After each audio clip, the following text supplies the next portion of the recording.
हिंदी अनुवाद भाग पहला। पूर्वी नगर और गरीब लद्दका। बहुत समय पहले मरुस्थल के किनारे बसे एक समृद्ध नगर में, जहां चारों दिशाओं से आने वाले काफिले व्यापार करने रुकते थे, अलादीन नाम का एक युवक रहता था। यह नगर वैभव के लिए मशहूर था।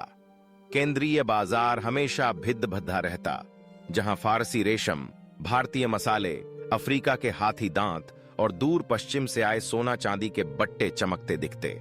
वहां दर्जनों भाषाओं की आवाजें धूप धुआं, नगाड़ों और संगीत के साथ घुल मिल जाती। पर उसी रौनक के भीतर कुछ संकरे गली कूचे भी थे, जहां गरीब लोग टेढ़े मेढ़े मकानों में सिमट कर जीते थे। अलादीन भी ऐसी ही एक बस्ती में रहता था। उसके पिता का देहांत जल्दी हो गया था, मां बेटे को बेसहारा छोड़ कर। उनका छोटा सा घर कच्ची ईंटों का था, छप्पर सूखी पराली का। गर्मियों में दीवारें पिघलती सी लगती, बरसात में छत टपकती और मां बेटे कटोरों से टपकता पानी समेटते। उसकी मां दयालु और परिश्रमी थी, करघे पर दिन रात काम करती, हाथों में मोटे छाले, पीठ झुकी हुई। वह कपडद्दे बुनकर 2 वक्त की रोटी जुटाती। वह बेटे से बहुत प्रेम करती थी, पर चिंता भी रहती, क्योंकि अलादीन बुद्धिमान और चतुर होते हुए भी खेल कूद में मग्न, काम से कतराने वाला था। वह रोज बाजार में आवारागर्द दोस्तों के साथ घूमता फिरता। जब मां समझाती, वह हंसकर टाल देता। मां कई बार रो देती, प्यार भी, शिकायत भी। बेटा, तेरे बाप की जल्दी मौत हो गई, अब तू ही मेरा सहारा है। कोई हुनर सीख, अपना भविष्य संभाल। पर अलादीन ध्यान न देता। उसके लिए जिंदगी मतलब बेफिक्र भटकना, बाजार में ठहाके लगाना, सस्ती चाय के साथ गपशप करना। शहर वाले उसे देखकर कहते, लद्दका होशियार है पर आलसी, देर सबेर दुख ही देखेगा। फिर भी उसके भीतर कहीं एक धुंधला सा सपना था। जब भी ऊंटों के काफिले सुगंधित माल और खजाने लेकर गुजरते, उसका दिल धधक उठता, कभी तो किस्मत बदलेगी। पर वह चाह बस पल भर को चमकती और दोस्तों की हंसी मजाक में खो जाती। वह पूर्वी शहर जितना भव्य था, उतना ही प्रलोभनों से भरा। जिसने हौसला किया, ऊपर उठा, जिसने मौज की, फिसला। अलादीन अभी नहीं समझता था कि भाग्य चुपचाप उसे देख रहा है और उसे ऐसी यात्रा पर धकेलने वाला है जिसकी वह कल्पना भी नहीं कर सकता। एक शाम, जब सूरज सोने की गुंबदों के पीछे डूब रहा था, अलादीन बाजार के किनारे सुस्त बैठा था। विक्रेताओं की पुकारें धीमी पड़ चुकी थीं। अचानक उसके भीतर एक अजीब सा एहसास उठा, बेचैनी और उत्सुकता साथ साथ। उसे पता न था कि यही क्षण एक बड़े बदलाव की शुरुआत है, जो उसे अपयश की छाया से उठाकर दंतकथा की उजास में ले जाएगा। भाग्य ने मानो तय कर दिया था, तिरस्कृत अलादीन अब एक विलक्षण साहसिक यात्रा पर निकलेगा, जहां बुद्धि, साहस और प्रेम का सामना सत्ता, विश्वासघात और पृथ्वी के सबसे रहस्यमयी जादू से होगा। भाग दूसरा, रहस्यमय जादूगर। दोपहर की तपिश में सबसे ज्यादा भिद्ध के समय अलादीन रंग बिरंगी दुकानों के बीच यूं ही भटक रहा था। मसालों की खुशबू, दालचीनी, जायफल और फेरी वालों की घंटियां सब मिलकर एक परिचित धुन रचते थे। तभी एक अनजान साया उभरा और लोग स्वतः सहम कर पीछे हट गए। वह एक दुबला लंबा आदमी था, टखनों तक काला चोगा, हाथ में लकडिद्धी का दंड, सिर पर कपदद्धा। सिर्फ उसकी तीखी ठंडी आंखें दिखतीं। चाल धीमी पर अजीब सा प्रभाव। लोग फुसफुसाए, कौन है? व्यापारी तो नहीं लगता। कुछ अनुभवी कांप उठे, ये नजर क्या कोई तांत्रिक है? वह सचमुच दूर फारस का जादूगर था। बरसों से वह राज्यों की खाक छान रहा था, एक दैवी चिराग की तलाश में, जिसकी चेतना युक्त शक्ति हर मनोकामना पूरी कर सकती थी। पर उसे पाने को एक निष्कलुष हाथ चाहिए था, इतना भोला कि आदेश माने, इतना निडर की खतरा उठाए। अलादीन को देखते ही उसने सोचा, यही मेरा मोहरा है। वह पास आकर अलादीन का हाथ थामता है, आंखों में नकली नमी लाकर बोलता है, अरे मेरे भतीजे, तू मेरे स्वर्गीय भाई जैसा लगता है। मैं तेरा चाचा हूं, दूर देश से लौटा। अलादीन दंग रह गया। उसने कभी किसी चाचा के बारे में नहीं सुना था, पर उस आदमी की तरल आवाज और बनावटी दुख ने उसे चुप करा दिया। बाजार वाले भी कानाफूसी करने लगे। शायद सच हो। जादूगर समय नहीं गंवाता। वह अलादीन के घर चला आता है, रेशम, मसाले और थोड़े चांदी सिक्कों का थैला लेकर। मां अवाक रह जाती है, आंखों में आंसू। उन्हें लगा खोया रिश्तेदार लौट आया। वह मेहमान नवाजी करती हैं। जादूगर भोजन में बहुत अपनापा दिखाता है, बार बार अलादीन की बुद्धि और रूप की प्रशंसा करता है।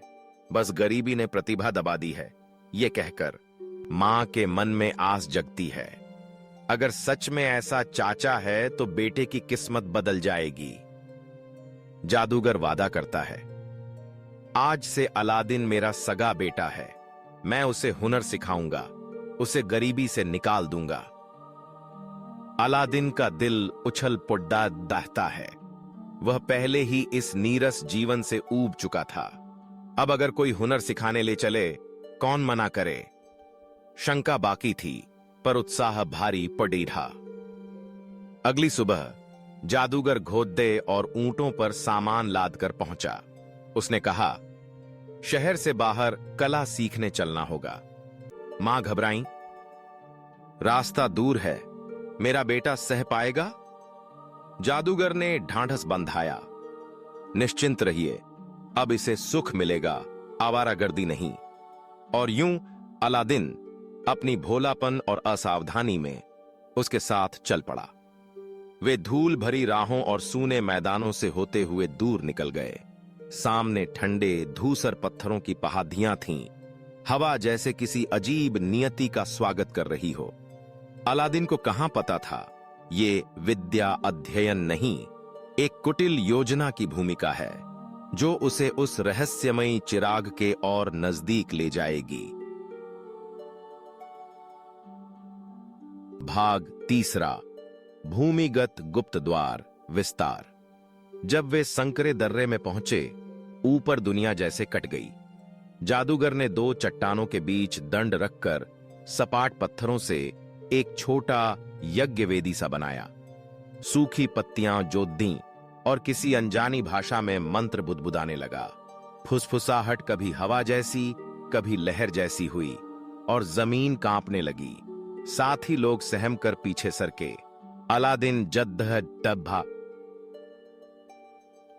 खड्डा रहा, दिल धौंकनी बना।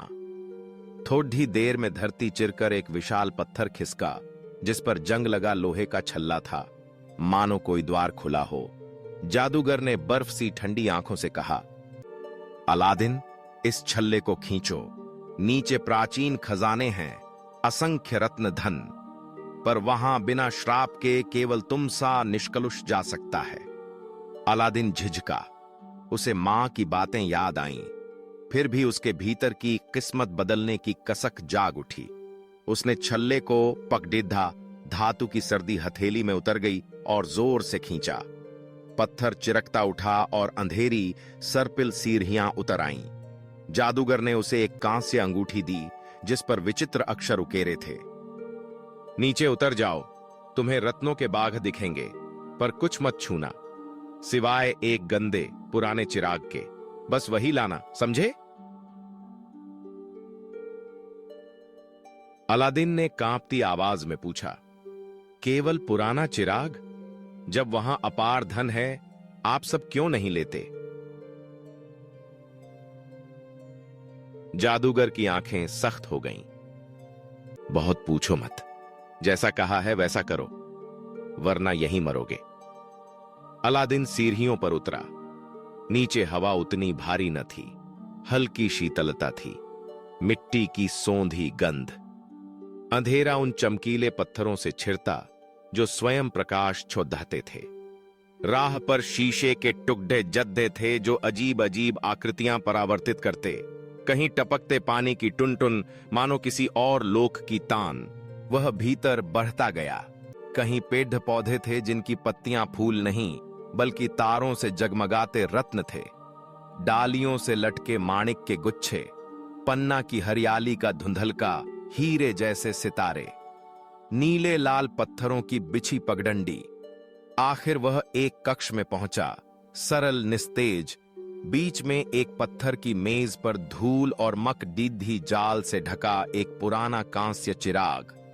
न कोई नक्काशी, न चमक, जैसे सदियों से भुलाया हुआ।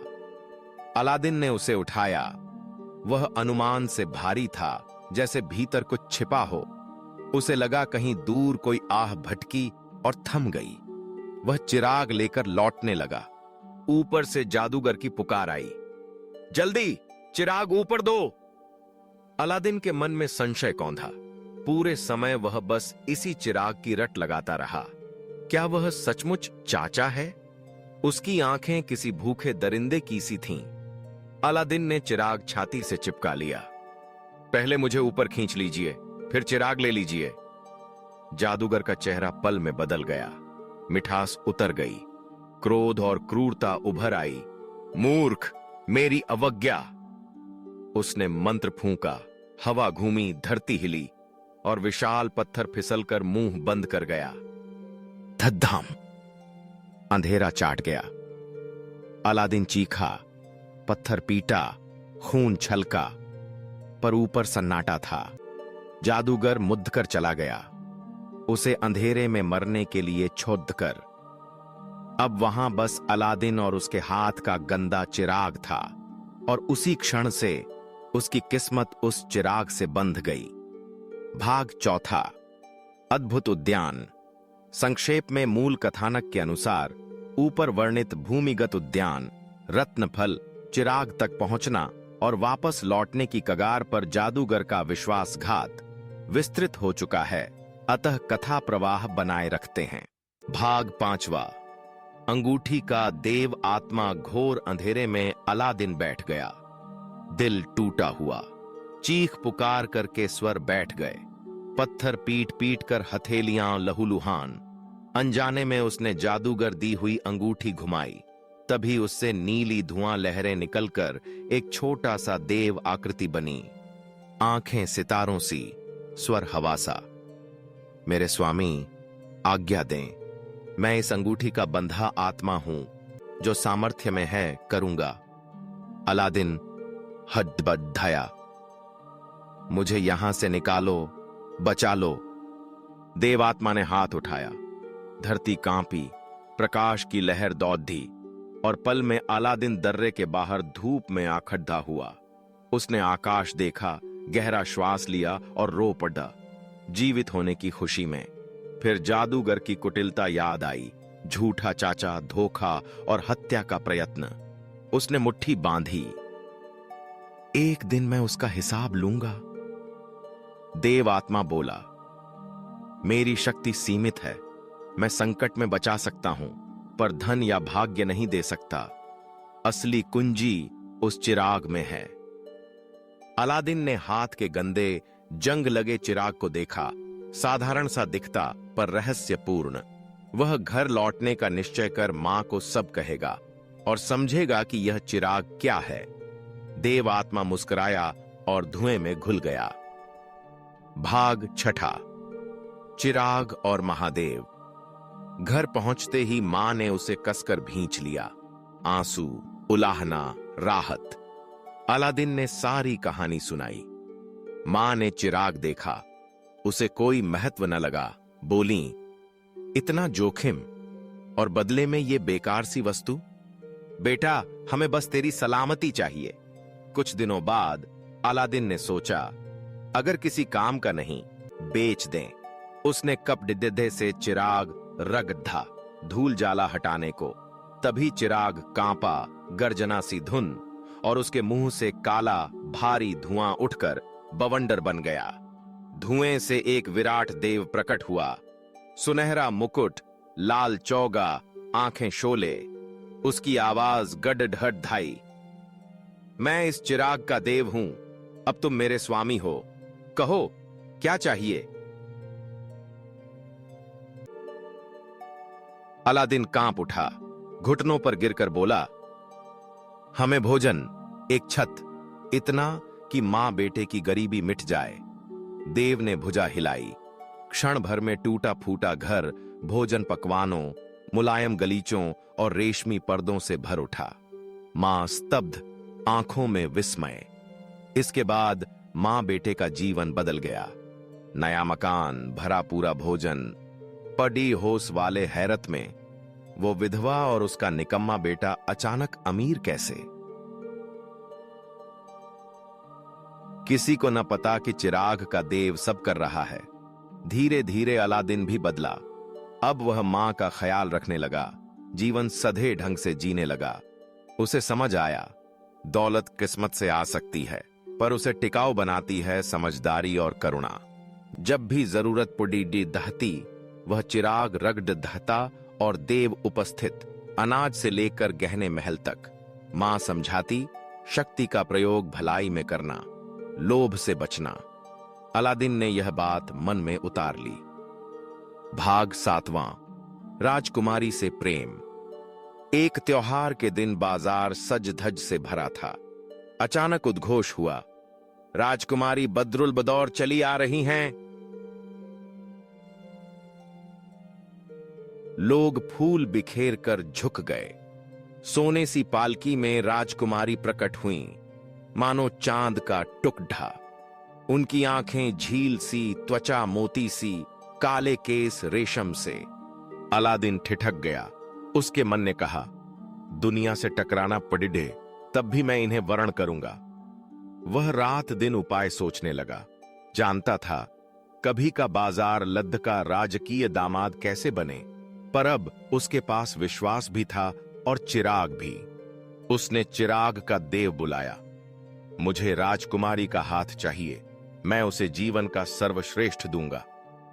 देव ने एक रात में उसका घर स्वर्ण गुंबदों वाला महल बना दिया। रेशमी बाग, जलकुंड, सैकड़ों अश्वारोही, ऊंटों के काफिले, सोना ही सोना।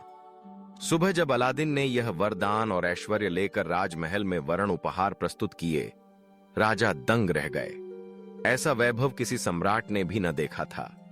उन्होंने सुंदर, तेजस्वी, शिष्ट अलादीन को देखा और कन्या को, और मन ही मन बोले, यह योग्य है। भव्य विवाह हुआ। दीप, आतिशबाजी, गायन वादन। अलादीन और बदरुल बदौर मानो देव युगल। उसके बाद अलादीन राजकुमारी का पति और राज्य का प्रिय राजकुमार बन गया। रजनी में वे महल की ऊंची छत पर शहर की रोशनी देखते। राजकुमारी फुसफुसाती, मैंने राजविवाह में प्रेम की आशा न की थी, पर तुम्हारे साथ मेरा हृदय पूर्ण है। अलादीन कहता, तुम मेरा सबसे बड़ा धन हो। भाग 8वां, जादूगर की वापसी। फारस में पुराने दुश्मन, वही जादूगर, को खबर मिली कि किसी अनाम युवक ने राजकुमारी से विवाह किया और उसका वैभव एक चिराग से आया है। वह समझ गया, यही वह चिराग है और स्वामी कोई और नहीं, अलादीन। वह प्रतिशोध में पगलाया। उस लद्दके ने मेरा खजाना छीना, मैं चिराग लूंगा, सब छीन लूंगा। वह एक सफेद दारही वाला बूढ़ा बनकर शहर पहुंचा। टोकरी में चमकते नए चिराग और गलियों में पुकार लगाई, पुराना चिराग नए से बदलिए, बिना एक सिक्का दिए। लोग अचंभित, कौन पागल नया देकर पुराना लेगा? संयोग से राजकुमारी की सवारी वहां से गुजरी। उन्होंने हंसकर कहा, अजीब बात, नया चिराग पुराने के बदले। उन्हें याद आया कि रसोई में एक पुराना मैले चिराग पड़ी धा है, जिसकी असलियत अलादीन ने कभी न बताई थी। उन्होंने दासी से वह चिराग लाकर खेल में बदलने को कहा। जादूगर ने अपने पुराने चिराग को पहचानते ही मन विजयनाद किया। रात होते ही वह सराय में जाकर दरवाजा बंद कर चिराग रगड़ दहता है। काला धुआं और देव गरज कर उपस्थित। मेरे स्वामी आज्ञा, जादूगर बोला, आज ही राजकुमारी और पूरा महल उठाकर फारस ले चलो। देव चिराग बंधन से विवश था। उसने आदेश मान लिया और एक ही रात में पूरा महल सहित राजकुमारी गायब। पुराने स्थल पर उजड़ा मैदान रह गया। सुबह अलादीन लौटा, खाली जमीन, लापता पत्नी, वह टूट गया। राजा क्रुद्ध हुए, पर अलादीन ने हार न मानी। उसे अंगूठी देव याद आया। भाग 9वां, अंतिम मुठभेद। रात में उसने अंगूठी घुमाई, धुआं उठा, देव आया। क्या चाहिए? मुझे फारस पहुंचा दो, जहां महल और राजकुमारी को ले जाया गया है। पल में वह फारस के उस स्थल पर था। भीतर राजकुमारी साहसी, संयमित, पर भरोसा था कि अलादीन आएगा। जादूगर अहंकार में डूबा उसे मनाने की चेष्टा करता। नग, मदिरा, उपहार। राजकुमारी ने सूझबूझ से मुस्कुराकर कहा, आज की रात आपकी प्रसन्नता के नाम चलें एक जाम। वह सतर्क थी। उसे बेहोश करने को मदिरा तैयार थी। जादूगर बेसावधान होकर पी गया और धद्दाम से बेहोश। उसी क्षण अलादीन भीतर घुसा और मेज पर पड्डा परिचित चिराग देख लिया। उसने उसे थामा और रगड़ा। देव गड्ढ के साथ प्रकट। आज्ञा स्वामी। अलादीन दृढ़ स्वर में, इस दगाबाज का अंत करो और राजकुमारी तथा पूरा महल अपने पुराने स्थान पर पहुंचाओ। देव ने बिजली सा इशारा किया। जादूगर भस्म हो गया। अगले ही पल महल सहित सब कुछ पूर्वी राजधानी में अपने असल स्थान पर था। लोग उल्लास में डूब गए। राजा ने कहा, अलादीन, तुमने साहस और प्रेम की सच्ची परीक्षा दे दी। राजकुमारी ने आंसुओं से भीगी आंखों से कहा, मुझे पता था तुम आओगे। अलादीन ने वचन दिया, अब कोई खतरा पास ना आने दूंगा। उपसंहार। सुख और सीख। जादूगर के नाश के बाद अलादीन और राजकुमारी बदरुल बदौर वैभव में भी विनम्र रहे। चिराग की शक्ति होते हुए भी अलादीन ने उसे जन कल्याण में लगाया। पुल, घर, अकाल में अन्न। वह जनता का प्रिय हुआ। सिर्फ राजकुमार नहीं, एक आदर्श जो तिरस्कार की तलहटी से उठकर विश्वास और प्रेम के सहारे उजाले तक पहुंचा। यह कथा यूं सीख देती है, लालच और छल का अंत विनाश है। चतुर जादूगर भी लोभ से भस्म हुआ। विश्वास, बुद्धि और सच्चा प्रेम हर परीक्षा जीतते हैं। राजकुमारी का विश्वास, संकट में सूझबूझ और अडिग प्रेम ने भाग्य पलटा। कभी कभी नियति हमें सबसे गहरी रात से सबसे तेज प्रभात तक ले आती है। अंतर यही कि हम अवसर थामते हैं या नहीं। रातों में वे महल की छत पर चांद देखते। राजकुमारी कहती, यदि चिराग न होता शायद हम यहां न होते। अलादीन मुस्कुराता, चिराग साधन है, हमारा प्रेम और विश्वास ही हमारे सुख का आधार है। और यूं दरिद्रता की अंधेरी गलियों से महिमा के शिखर तक, षड्यंत्रों की आंधियों से प्रेम की शांति तक, अलादीन और राजकुमारी की यह कथा एक अनवरत गान बन गई, न्याय, प्रेम और विश्वास का।